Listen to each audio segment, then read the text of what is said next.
پیارے بچوں، کنڈرگارٹن کی ویڈیو لیکچرز میں خوش آمدید۔ آئیے مل کر سیکھیں اور مزے مزے کی ویڈیوز سے علمی سفر شروع کریں۔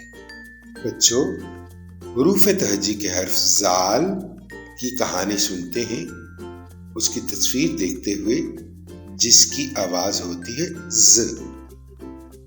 کمرے میں گندم کا ذخیرہ موجود تھا۔ ذیشان گندم کی بوری اٹھا کر لایا۔ ذکیہ نے گندم کے دانوں کا مشاہدہ کیا۔ چیزوں کا مشاہدہ کرنا اچھی بات ہے۔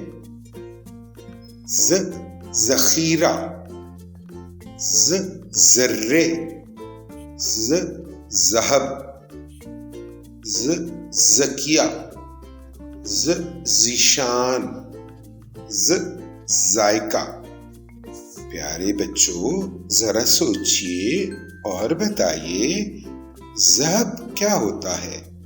مالٹے اور سیب کا ذائقہ کیسا ہوتا ہے؟